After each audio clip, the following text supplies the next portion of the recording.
ये ट्रेन से बिहार उतरे हैं और वहां पर एक रिश्तेदार पहले से ही मौके वारदात पर मौजूद था। वो आते ही सीधा प्रदीप जो सबसे बड़ा वाला लड़का है उसके कंधे में हाथ रखता है, और भाई इतने दिनों बाद आया, कैसा है, बढ़िया, ये हुआ। तो ये सारे सामान उतार रहे थे, इनका ध्यान गया नहीं। जब तक विवेक के पापा ने देखा तब तक तो उस बंदे ने इसके जो प्रदीप भाई है उसका पान खिला दिया। अच्छा। वो पान में भाई पता नहीं क्या था क्या नहीं था। तो इसके पापा ने जैसे ही देखा वो सामने वाला तो पान खिला रहा है और वो उन्हीं का रिश्तेदार है। तो इसके पापा ने डांटा कि तुझे शर्म आनी चाहिए, इतनी मुश्किल से हमारे लाखों रुपए कट के लगे हैं तेरी मम्मी के इलाज में, और गुरुजी ने बोला था कि तेरे को ये सब कुछ नहीं करना, तू भाई यहाँ पे बैठ के पान खाने लग रहा है।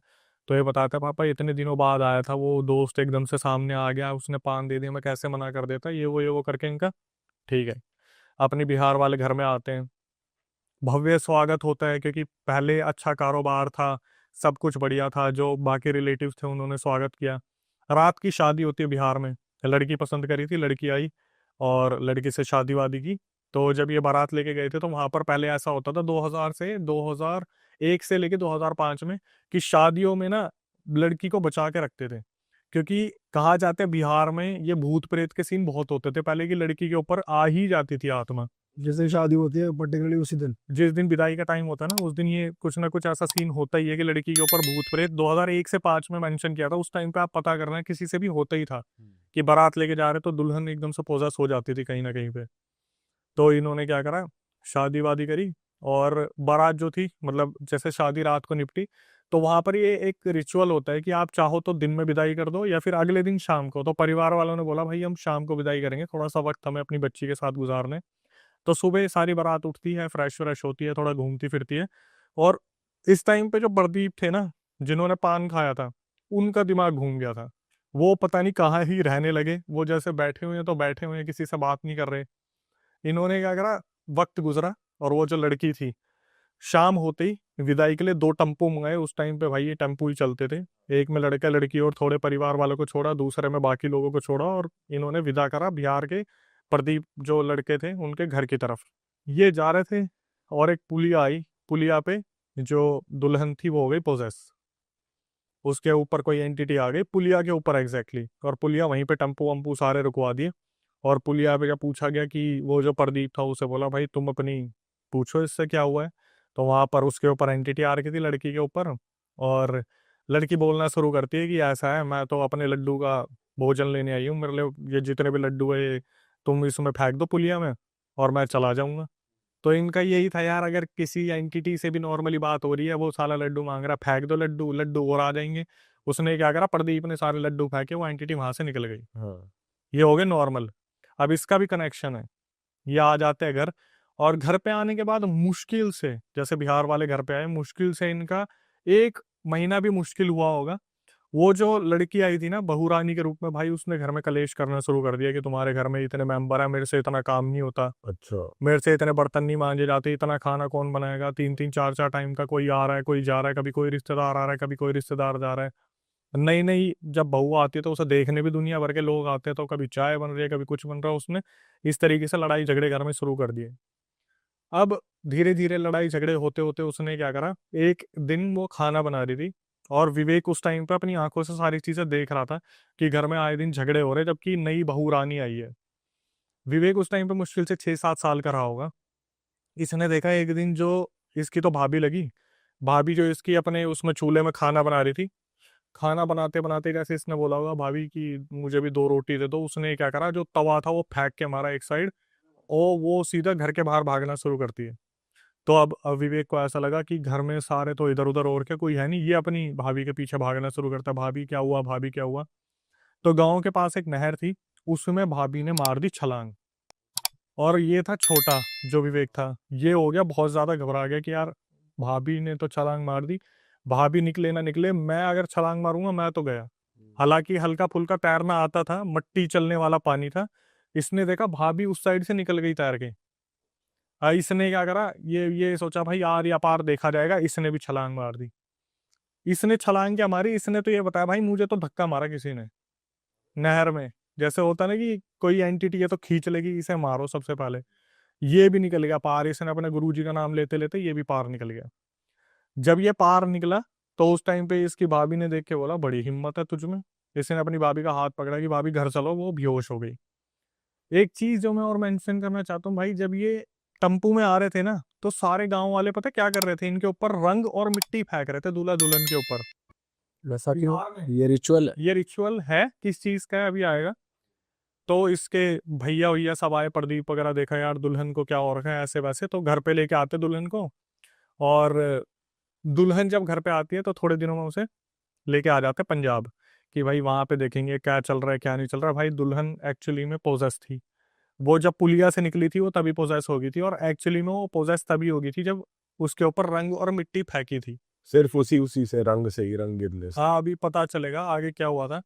ये आगे पंजाब, और पंजाब में इनके झगड़े और भी ज्यादा बढ़ गए, और ये जब वापिस आए ना तो सारे रिश्तेदार खुश हो गए कि चलो अपने साथ कुछ नया लेके आए हैं एंटरटेनमेंट। अब ये नहीं पोजेस होगी तो वो तो पोजेस होगी। तो वो जो लड़की आई थी, जो बहू रानी आई थी भाई, वो आए दिन कुछ ना कुछ हरकत हो रही है, कुछ ना कुछ दिक्कत हो रही है, घर में लड़ाई है, झगड़े बहुत ज्यादा बढ़ रहे हैं। क्या कर रही है घर में, जैसे कि? भाई खाना ना बनाना, लड़ाई करना, बार बार इनके आपस में लड़ाई होती थी, कभी ड्रिंक करके आ गया हस्बैंड तो बहुत ज्यादा झगड़े हो रहे हैं, भाई बहनों को टाइम पे खाना ना देना, वो मम्मी की तरह कर रहे हैं कि हमारे लिए तो हमारी माँ है। वो लोग बिहार में रह गए थे इसके मम्मी पापा, ये लोग पंजाब में आ गए, तो इनकी लड़ाइयाँ इतनी बढ़ गई, इतनी बढ़ गई। एक दिन जो प्रदीप था उसने क्या करा, अपने पापा मम्मी को फोन करा कि एक काम करो, एक बार इसे दिखवा लो कि इसके साथ मुझे कोई दिक्कत दिख रही है, क्योंकि ये रहना नहीं चाह रही। तो जिस टाइम दिखवाने की बात चल रही थी ना, उस टाइम इस लड़की ने क्या करा, वहां पे शाउट करके एकदम से बोली तुम किसी से ही दिखवा लो, मतलब जैसे एंटिटी आ जाती, किसी से भी दिखवा लो, जिससे दिखवाना दिखवा लो, मैं नहीं जाऊंगा इसके अंदर से। उस लड़की के अंदर से आवाज आई, मेल की किसी की, कि मैं नहीं जाऊंगा इसके अंदर से। ये समझ गए भाई कि इसके साथ कुछ ना कुछ कर रखा है। लेकिन इनके दिमाग में ये चल रहा था यार, पंजाब आए हमें मुश्किल से 2 दिन हुए हैं, किसने कर दिया, मतलब अभी तक तो साइड वाले भी एक्टिव नहीं हुए, तो करा किसने है। ये पहुंचते हैं अपने गुरुजी के पास, तो गुरुजी भाई ऐसी बात बता देते हैं कि ये कौन सा चैप्टर खुल गया। गुरुजी बोलते हैं भाई ये और किसी ने नहीं करा, लड़की के नाना ने ही करा है, हाँ। लड़की के नाना ने करा है। तो ये पूछते हैं लड़की के नाना ने क्यों कर दिया, तो उन्होंने बताया कि वो इस शादी के सख्त खिलाफ थे, तुम्हारा भाई प्रदीप उन्हें एक आंख पसंद नहीं है, ठीक है। और वो जो मिट्टी और रंग फेंकने वाला रिचुअल था, तो जितने भी तुम्हारे नाना के जान पहचान के आदमी थे ना, वो एक तरीके से काला जादू परफॉर्म कर रहे थे वहां पे, मिट्टी और रंग फेंक के। तो पूछा गया अब क्या करना है, तो बता दिया कि अगर मैं इसे ठीक भी कर दूंगा तो उसके नाना को भी अच्छी खासी काले जादू की विद्या है, वो फिर दोबारा इसे कर देगा। यहाँ पे इन्होंने क्या करा, एक डिसीजन लिया कि भाई हम इसका उतारा करवा के और इसे हम भेज देंगे वापस, मतलब डाइवोर्स ले लेंगे, क्योंकि जब नाना नहीं चाहता रखना लड़की को, घर वालों ने तो भेज दी, कैसे ना कैसे रिश्ता भी हो गया, क्योंकि बताया था मैंने प्रदीप के बहुत जल्दबाजी में रिश्ता देखा गया था। तो नाना को पता चल गया कि भाई ये लड़की को रखने नहीं वाले, तो नाना जी को बुलाया उन्होंने बिहार से और बोल दिया हम आपकी लड़की को रख नहीं पाएंगे। तो नाना बोलता गया कि मैं अपनी लड़की को तो लेके जा रहा हूँ, लेकिन तुम्हें पूरी तरीके से बर्बाद कर दूंगा। अब ये चीज बगल वालों को भी पता चल गई, और दुश्मन दुश्मन दोस्त हो गए कि चलो भाई हम तो थे ही साथ में, ये और हो गए। अब इन दिनों क्या हुआ ना भाई, जब ये लास्ट गुरुजी के पास होके आए थे, तो इसके बाद इन्होंने गुरुजी से थोड़ा सा मिलना कम कर दिया था। और जब ये गुरुजी के पास गए थे ना कि ऐसे ऐसे दुल्हन के साथ हो गया, तो गुरुजी भी थोड़ा नाराज हो गए थे कि तुमने मुझे शादी में नहीं बुलाया, वैसे कोई काम होता तो तुम मेरे पास आते हो, तुमने वैसे मुझे शादी में बुलाया नहीं। तो इन्होंने बोला कि इतनी जल्दीबाजी में सब कुछ हुआ, यहाँ से उतारा करके ऐसा हो गया वैसा हो गया। तो गुरुजी ने बोला कोई नहीं, ये तो इसके नाना के भेजे छोटी मोटी आत्माएं हैं, इन्हें तो मैं रख लूंगा अपने पास। तो एग्जैक्टली 16 जिन थे उस औरत के ऊपर जो उसके नाना ने भेज रखे थे कि लड़की को आप हार्म नहीं करोगे, इनका घर बर्बाद करना है आपको। तो वो क्या करा, उन सिद्ध गुरुजी ने अपने बांध के अपने पास रख लिए। ठीक है भाई, नाना जी लेके चले गए दुल्हन को, और दुल्हन को ले जाने के बाद बोल के चले गए मैं बर्बाद कर दूंगा। अब उस नाना ने क्या करा, फिर प्रदीप को टारगेट बनाया। प्रदीप के ऊपर कुछ ना कुछ होने लगा धीरे धीरे, वही घर में फिर दोबारा अब लड़का जो है वो लड़ाई करना शुरू कर रहा है, कोई ना कोई दिक्कत करना शुरू कर रहा है। तो इन्होंने फिर दोबारा किसी और से अप्रोच करा, एक चिंतपूर्णी में वहां पर एक तालाब है, तो वहां पे बताते कि अगर आपके साथ कोई दिक्कत है ना, वहां पर आप उस तालाब में नहा के आ जाओ, तो उस तालाब के अंदर जितनी भी एंटिटीज है वो बंद जाती है। किसी ने इस तरीके से बताया कि भाई आप बाबा के पास जाते हो 50-50 100-100 किलोमीटर दूर, एक बार में ले जाओ चिंतपूर्णी के पास एक तालाब है उसमें नहला दो, सारी एंटिटीज अंदर रह जाएगी। उनमें एक एंटिटी थी जो बहुत स्ट्रांग थी, उस एंटिटी ने ये चीज सुन ली। वो एंटिटी क्या करा उसने, वो घर में ही रहेगी, बाकी सारे कितने 300 भूत थे प्रदीप के ऊपर, जो उसके नाना ने छोड़े थे, वो सारे तालाब में बंध गए। और जब ये वापिस आए ना, तो आराम से बैठे थे सारे। 2 दिन तक प्रदीप बिल्कुल नॉर्मल था, सब बहुत खुश थे कि चलो भाई फाइनली सब उतर गया। तो 2 दिन बाद वो एंटिटी निकल के आती है, और सीधा जैसे होता ना सबके सामने, विवेक जो रिकॉर्डिंग में भेजा उसने बोला भाई मेरे आंसू छूट गए थे कि मेरा भाई के अंदर से कौन बात कर रहा है। तो वो एंटिटी आके बोलती है तुम्हें क्या लगा तुम वहां लेके चले जाओगे, तालाब में निला दोगे, तो मैं वहीं बंद के रह जाऊंगा। बोला मैं इतना मूर्ख नहीं हूँ, मेरे बगल वाले मौज मस्ती करते होंगे, मैं पूरा ध्यान देता हूँ कि तुम लोग क्या प्लान कर रहे हो। मैं तो यहीं रह गया था, तुम लेके चले गए 300 को बंधवा ले, चिंता मत करो शाम तक 500 और आ जाएंगे। चेतावनी दे रहा पूरी। सीधा बोल दिया कि तुम चिंता मत करो 500 और आ जाएंगे। और भाई यही हुआ। शाम को क्या हुआ, प्रदीप बाहर निकला और सीधा ठेके पे गया और वहां से दारू उठाई, और दारू उठाने के बाद घर में जितनी भी रोटियां बनी थी ना 12-13 टुकड़े तोड़ के, ये तेरा, ये तेरा, ये तेरा, सारे भूतों को खाना दे रहा था। और भाई घर वालों ने ये चीज देखी, और मम्मी पापा बिहार में थे, इनके तो पैरों तले जमीन निकल गई। तो जो छोटे वाला भाई था प्रदीप से, उसने बोला कि भाई एक काम करता हूँ, मैं अपने दोस्तों को बुला के लाता हूँ और इसको साले को बांधते हैं, कुर्सी से बांध के बेड़ियों से सब पूछेंगे है कौन। भाई वो जो लड़का था उसके अपने बिहार में अच्छे खासे दोस्त थे, उसने 7-8 बंदे बुला लिए और प्लान करा, पी तो रखिए होश होगा नहीं, पकड़ के पूछेंगे ये भाई है कौन। तो क्या हुआ, जो प्रदीप था, प्रदीप ने अपने 7-8 दोस्तों को बुला लिया, कोई रस्सी लेके आ रहा है, कोई लोहे की बेड़ियां लेके आ रहा है, क्योंकि पता तो था इनके घर में कोई बहुत बड़ी चीज हो रही है। लेकिन ये पता नहीं चल रहा था कि हो एक्चुअली में रहा क्या है, कि कौन है क्या नहीं है। अब भाई ये जो सोच के आए थे ना, इनके ऊपर वो पलटवार हो गया। जैसे ये सोच रहे थे कि पी रखी होगी दबोच देंगे, ये उसके पास पहुंचे और प्रदीप के ऊपर एंटिटी आ गई। प्रदीप ने मारना शुरू करा, इधर उधर फेंक रहा है, 2 जने इधर, 3 जने उधर, 3 जने उधर। लेकिन फिर भी जैसा होता ना कि भाई कूद पड़ो सारे के सारे, और पकड़ के उसे बांध दिया बेड़ियों से। अब बेड़ियों से बांधने के बाद ये लोग बाहर आके डिस्कस कर रहे हैं कि कौन जाएगा अंदर पूछने के लिए। इतने में वो चल के आ गया, बेड़िया खोल खोल के 2 सेकंड के अंदर चल के आ गया कि हाँ बांध लिया।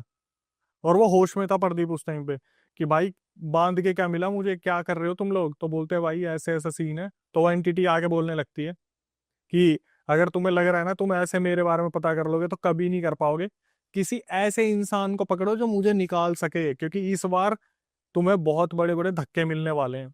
और ये इस चीज को समझ नहीं पाते कि धक्के क्या मिलने वाले हैं, मतलब ऐसा होने क्या वाला है कि भाई ये सारे के सारे सोच में पड़ जाते हैं। और ये जो हालत इन्होंने देखी ना, कि एंटिटी ने बोला कि मुझे निकालने वाला ढूंढो कोई, तुम ऐसे कुछ नहीं कर पाओगे, जितने भी दोस्त थे सारे भाग गए।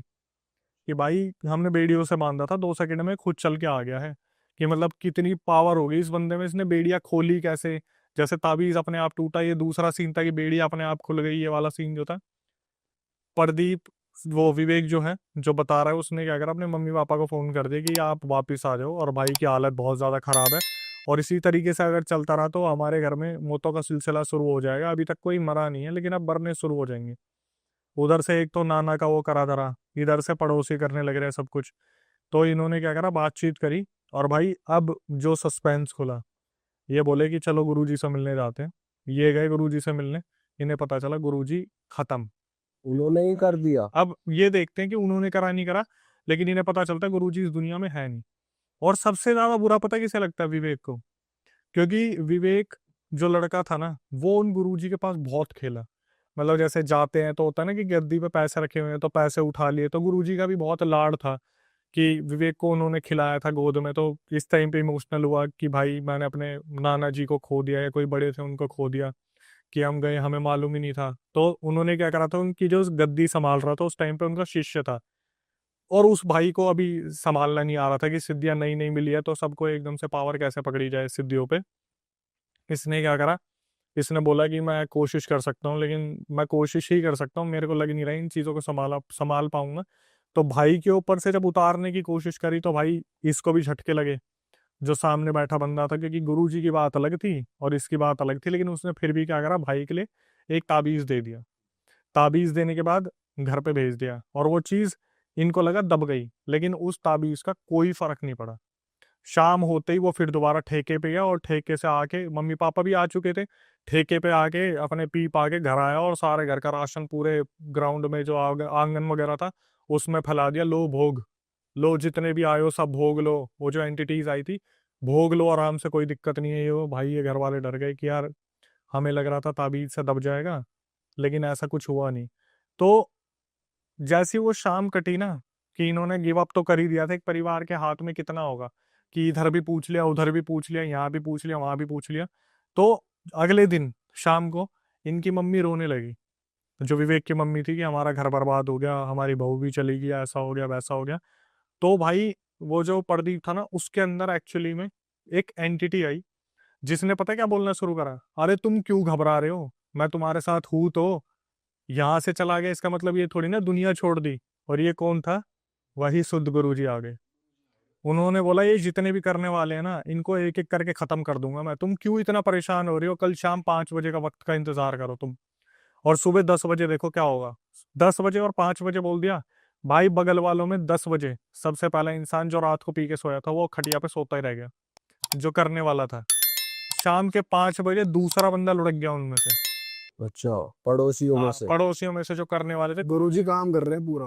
गुरुजी ने बोला था 10 बजे और 5 बजे का इंतजार करो, अपने आप तुम्हें पता चल जाएगा। और 10 बजे एग्जैक्टली एक बंदा पी के सोया था खटिया पे, वो उठा ही नहीं। 5 बजे वाले की जो भाई मौत हुई, वो बंदा पता नहीं कहाँ गांव से आ रहा था, ट्रैक्टर से उतरा, और ट्रैक्टर चलते से उतरने का होता है ना, ट्रैक्टर तो भाई रुकता नहीं है, खड़खड़ करते चलता रहता, उसका पैर आया नीचे और उसके छाती पाड़ता हुआ टायर चला गया आगे। दूसरे की मौत हुई ऐसे शाम को 5 बजे के बाद। इन्हें लगा गुरुजी प्रोटेक्शन में है, ऐसे कर रहे वैसे कर रहे, लेकिन विवेक को ना एक डाउट हो रहा था, यार ये गुरुजी की आवाज लग नहीं रही, ऐसा लग रहा है कोई हमारे पितर होंगे या कुछ होंगे। चलते चलते इस केस को काफी टाइम हो गया, तो इनके घर में सब कुछ शांत हो गया। फिर 2 महीने बाद इनकी मम्मी बैठी हुई थी, और जैसा होता है ना, गुरुजी को याद कर रहे हैं कि गुरुजी जब तक थे तो कितना सब कुछ सही था। गुरुजी आ गए इनके अंदर, मम्मी के अंदर 2 महीने बाद, और साक्षात बता दिया। और उस टाइम पे उनकी मम्मी रो भी रही थी। गुरुजी बोल रहे थे कि तुम मुझे खुलवा क्यों नहीं रहे, उन लोगों ने मुझे अपने पास बांध के रख लिया, उन लोगों ने अपनी एंटिटीज भेज भेज के मुझे बर्बाद दिया, और मुझे वहां बांध रखा है। ये तो जब एक वो होता है ना, पहरा कमजोर हो जाता है उनका, तो मैं निकल के बच्चों को देखने आ जाता हूँ, वरना उन्होंने मुझे बांध रखा है। और मैं कैसे तुम्हें प्रोटेक्ट कर रहा हूँ मुझे ही पता है, क्योंकि जब मैंने दोनों को खत्म करा ना, तो इन्होंने क्या करा, पूरी मशानी क्रिया मेरे ऊपर बांध दी। मशान की एक एक एंटिटी मेरे को पकड़ के खींचती है, रौंदती है। तो ऐसे पता लग जाता है कि कौन काट कर रहा है उनकी। साफ, वो तो गुरुजी भाई अब इस दुनिया में नहीं रहे, तो उन्हें तो दिखता है, कर रहे हैं ना वो सब कुछ, उनकी फौज भी है जो।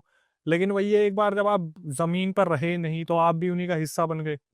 तो वो बताते कि ऐसे ऐसे इन्होंने मुझे बांध रखा है। और एकदम से बोलते विवेक कहाँ है, विवेक उस टाइम घर में नहीं था। भाई विवेक खेल रहा था अपने दोस्त के साथ खेत में। तो बोले विवेक के पास भागो, उसके ऊपर क्रिया की है। ये जब विवेक के पास पहुंचे ना, तो विवेक का पता क्या हाल कर रखा था खेत में।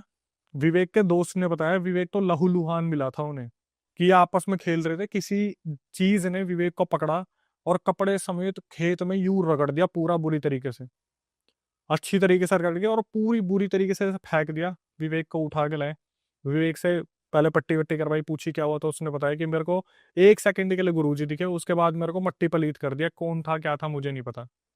अब इसके बाद क्या हुआ, इन्होंने खूब पंडित दिखा लिए, खूब बाबा दिखा लिए, सब कुछ दिखा लिया, लेकिन अब तक भी इनके ऊपर की वो सारी चीजें खत्म नहीं हुई है। और अभी 2025 चल रहा है, जहां पर सारी जमीनें बिक गई, गांव के सारे मकान बिक गए, खेत खाद सब बिक गए, लेकिन अभी भी इनकी, पड़ोसियों की और उन नाना की लड़ाई अब तक चल रही है। तो वो इन पे ब्लैक मैजिक करते हैं, फिर ये काटते हैं, फिर कुछ होता है, ये चले ही जा रहा है। अब थोड़े से भाई ये कमजोर पड़ गए, क्योंकि ना तो गुरुजी रहे, गुरुजी भी बांध लिए ना इन्होंने। वो जो लास्ट टाइम जब वो आए थे प्रदीप के अंदर, कि मैं हूं तो सही, मैं हूं तो सही, तो पता चल गया भाई वो बचा रहे इन्हें, पकड़ के उन्हें ही बांध लिया। तो नाना जी को भी पता लग गया, तो वो भी शामिल थे नाना जी तो दोस्त, वो बताया था ना, दुश्मन दुश्मन दोस्त हो गए, वो वाला सीन है। लेकिन अब तक, अब इमेजिन करो, ये पैसे की कहाँ बात चली थी कि 20,000 रुपये चोरी हुए थे, और कहाँ लाखों रुपए लग गए। विवेक ने बताया भाई 2025 तक हमारे 5 लाख रुपए अभी तक लग चुके हैं, जहाँ अलग अलग बाबाओं के पास हम होके आ गए, लेकिन कोई भी सॉल्यूशन नहीं है। घर में ये वाला हिस्सा आ रखा है, कि जैसे अभी लास्ट टाइम उसका मैसेज आया कि भाई मुझे लग रहा है कि मैं ही अब चला जाऊं इस दुनिया को छोड़ के, तो ठीक है, क्योंकि जिस तरीके से घर की हालत हो रही है, कि घर वाले बुजुर्ग होते जा रहे हैं, भाइयों की शादी हो गई, बहन की शादी हो गई, विवेक एकलौता रह गया। लेकिन उसने बोला कि मैं अपने परिवार को देख के अब कहीं से कहीं तक संतुष्ट नहीं हूँ, उसे लगता है कि शायद उसे इस दुनिया को छोड़ के चला जाना चाहिए, क्योंकि कोई सॉल्यूशन मिल नहीं रहा उसे। तो ये एक पहला रियल इंसिडेंट है जिसका कोई हैप्पी एंडिंग नहीं हुई। जैसे हम देखते हैं ना कि हर बारी भाई काट हो गई, बचा लिया, ये हो गया वो हो गया, लेकिन बिहार भाई बिहार सही में बड़ी भाई ये भी एकदम बिल्कुल नया है कि कलर फेंक रहे हैं, मिट्टी फेंक रहे हैं और वो है वो काला जादू। भाई मेरे हिसाब से ये ना जनता बताएगी हमें कमेंट सेक्शन में कि ये क्या रिचुअल था जो रंग और मिट्टी फेंकने वाला था और वो नाना के लोग फेंक रहे थे। और जब ये टेम्पो में जा रहे थे ना तो बाकी लोग इन्हें देख भी रहे थे और फिर पुलिया के टाइम पे वो पोजेस भी हो गई थी। जो लड्डू लेके छोड़ दिया था।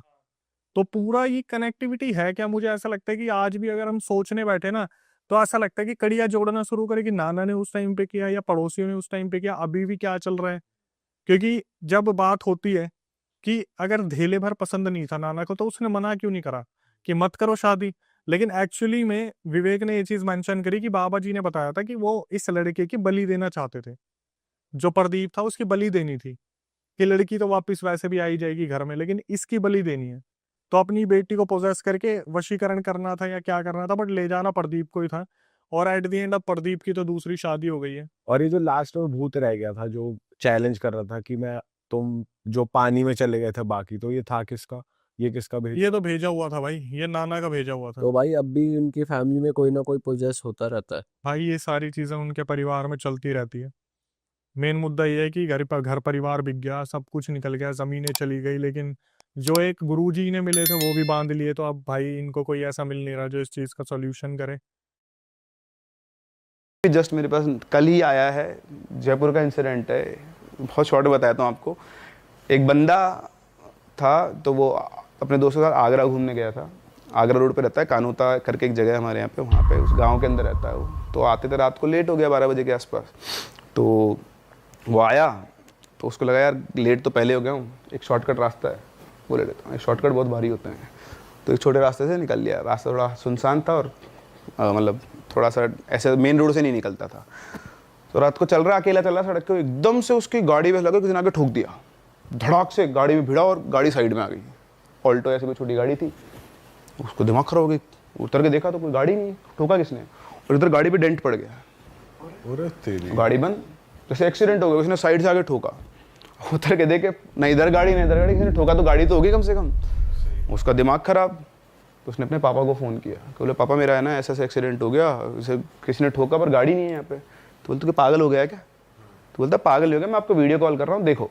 नेटवर्क आ रहे थे तो वरना लोग पता क्या बोलता है कि जंगल में नेटवर्क कहाँ से आएगा। जंगल नहीं था, अच्छा सिटी के बाहर का एरिया छोटा सा। तो वीडियो कॉल किया, तो उन्होंने वीडियो कॉल करते हुए दिखाया, देखो पापा ये डेंट आ गया। तो डेंट आया तो उन्होंने वीडियो कॉल में देख के बोला तेरे साथ कौन है? तो बोलते मेरे साथ कोई नहीं है। साले झूठ बोला, लड़की लेके घूम रहा है साथ में। तो बोलता लड़की? लड़की कहाँ है? बोलते तेरी गाड़ी में लड़की बैठी है। बोलते पापा पागल हो गए, कोई लड़की नहीं बैठी। वीडियो कॉल में उसके पापा को ड्राइवर सीट के पास में एक लड़की बैठी हुई दिख रही है। व्हाट? इसको कोई लड़की नहीं दिख रही है। अरे बाप रे। तो गया गेट खोल के, देखो कोई लड़की नहीं है। और लड़की उनको बैठी दिख रही है, बड़ी खतरनाक सी उसकी शक्ल। उसके बाद समझ गया अगर मैंने इसको ये बोल दिया कि तेरी लड़की, तो डर के मारे कुछ हो जाएगा। बोले तू कहाँ पर है? तो बोले यहाँ पे हूँ। तो लोकेशन भेज तेरी फटाफट से मेरे को। तो लोकेशन भेजी और लेके 4-5 लोग वहाँ पहुँचे, गाड़ी को टो करके लेकर आए। कुछ नहीं बोला उन्होंने। सुबह उठे तो गाड़ी चेक करने के लिए कहाँ का डेंट है। गाड़ी बिल्कुल क्लीन, कोई डेंट है ही नहीं। और ये आपके किसी जानने वाले ने भेजा? जानने वाले नहीं, मतलब लोग शेयर करते हैं मेरे, मतलब कोई लिख के अगर शेयर कर रहा है तो उसका क्या ही इंटेंशन। लोग चाहते हैं कि यार पता तो चले ना एटलीस्ट हमारे साथ ये हुआ है। अब आप उसको इल्यूजन कह लो, ऑब्वियसली वो तो खेलते, तो ट्रिक्स तो सारी यहीं से चल रही है ना, जो भी फील हो रहा है। तो आपके साथ होना इल्यूजन, तो उसके पिताजी को क्यों दिखाई दी वो उस टाइम पर? वो तो अच्छा अंकल को वीडियो में दिख गई वो, और नहीं बोलते कोई ठोक के भाग गया तो उसका साला पागल बना। उसको हॉन्ट किया उसको बाद में भी। ओ ऐसा नहीं कि बस हो गया चली गई, वो आ गई साथ में।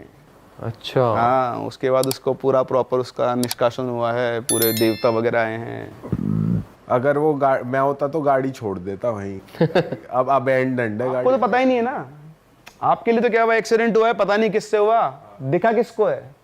सामने वाले को। आपके पापा को दिख रहा है वीडियो कॉल पे, आपको कुछ नहीं दिख रहा। पर जैसे पापा ने भी कह दिया, मैं समझ जाऊँ कि ये इसमें तो कुछ है, कुछ मतलब सुपरस्टिशन कुछ है। उसको लगा कि पापा भी मजे ले रहे हैं, मेरे की लड़की को ले घूम रहा है। अपनी BMW भी छोड़ देगा अगर कुछ हो गया, बाई भगवान न करे। कुटाई होगी वो तो नहीं छोड़ पाऊंगा।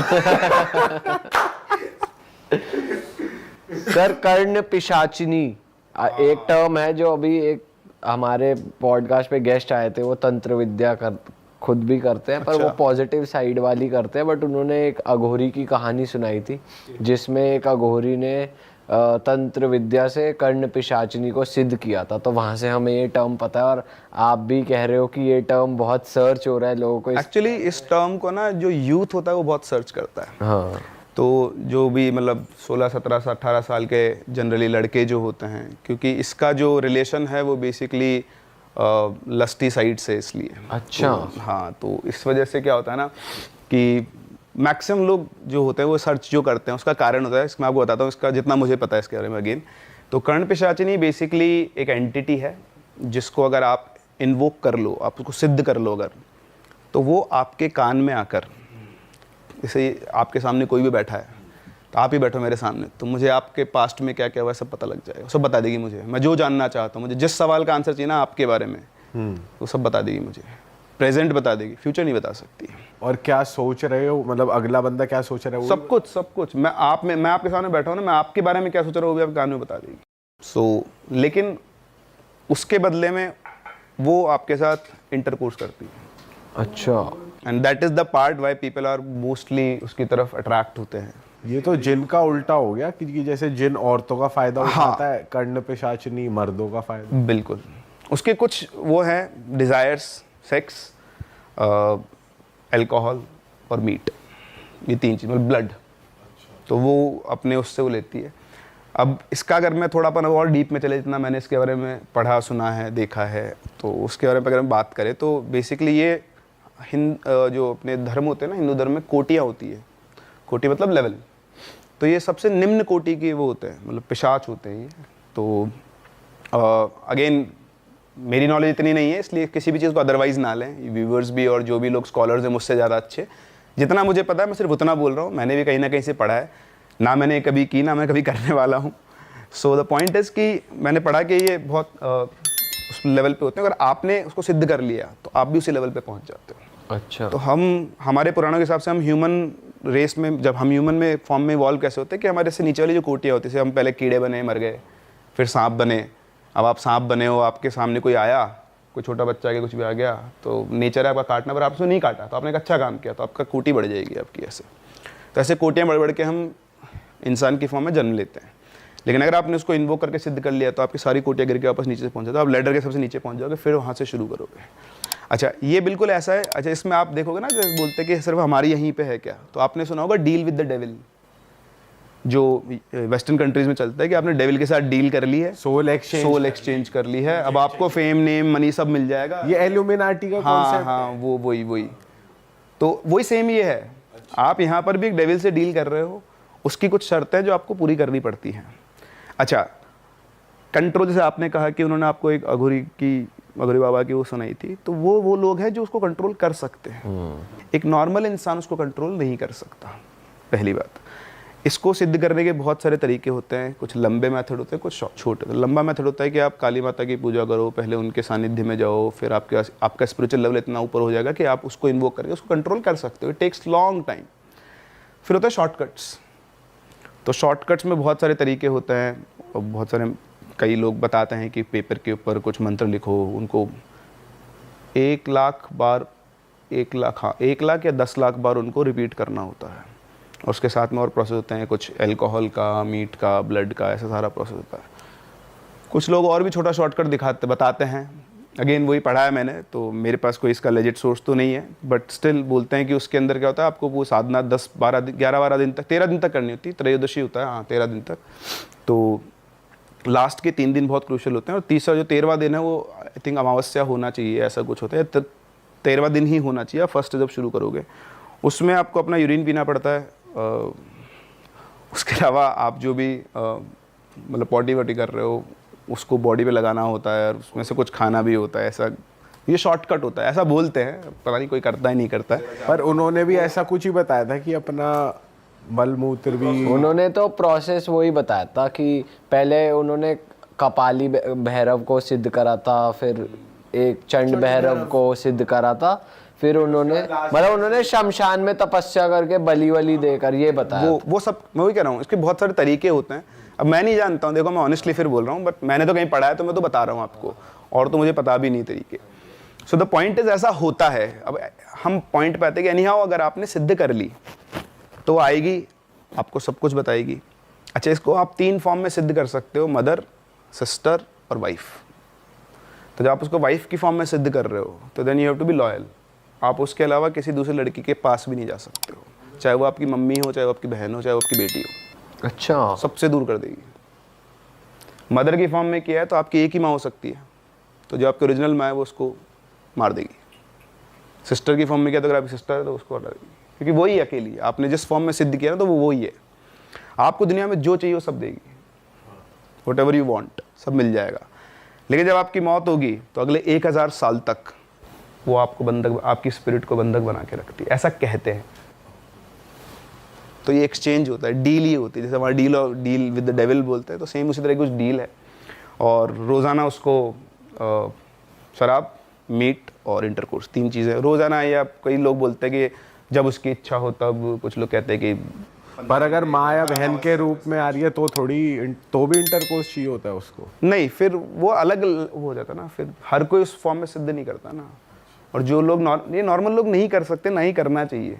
मतलब हम, आप, मैं, हमारे पास इतना पावर ही नहीं कि हम कंट्रोल कर पाए चीज़ों को। और मैं इंटरकोर्स का मैं बताता हूँ आपको, उसमें क्या बोलते हैं लोग कि उसमें होता है कि जिस दिन वो अपीयर होती है, so it is a lure.